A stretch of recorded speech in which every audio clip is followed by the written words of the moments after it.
शिवरात्र आणि माझं मी स्टील फर्निचरचा माझा स्वतःचा व्यवसाय आहे आणि ती करत करत मी ह्याच्यामध्ये जॉईनिंग झालो.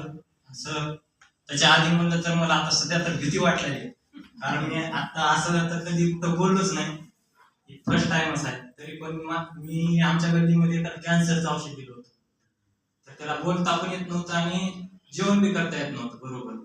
त्याला आपण सरच्या मार्फत औषध दिलो, त्याला 20 दिवसामध्ये रिझल्ट आला म्हणून मला बी भरोसा बसला.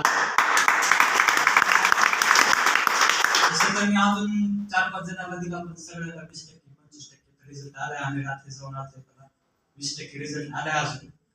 तर ती करत करत मी काम चालू केलं आणि माझी पहिली लेवल आज संपली.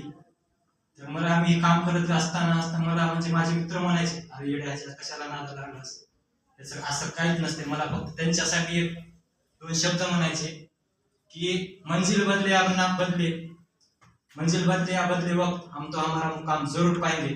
तो तुम जो कोई भी समझते हो ना खुद को बादशाह, एक दिन असली इसके दरबार में तुमको जरूर न चाहिए, जरूर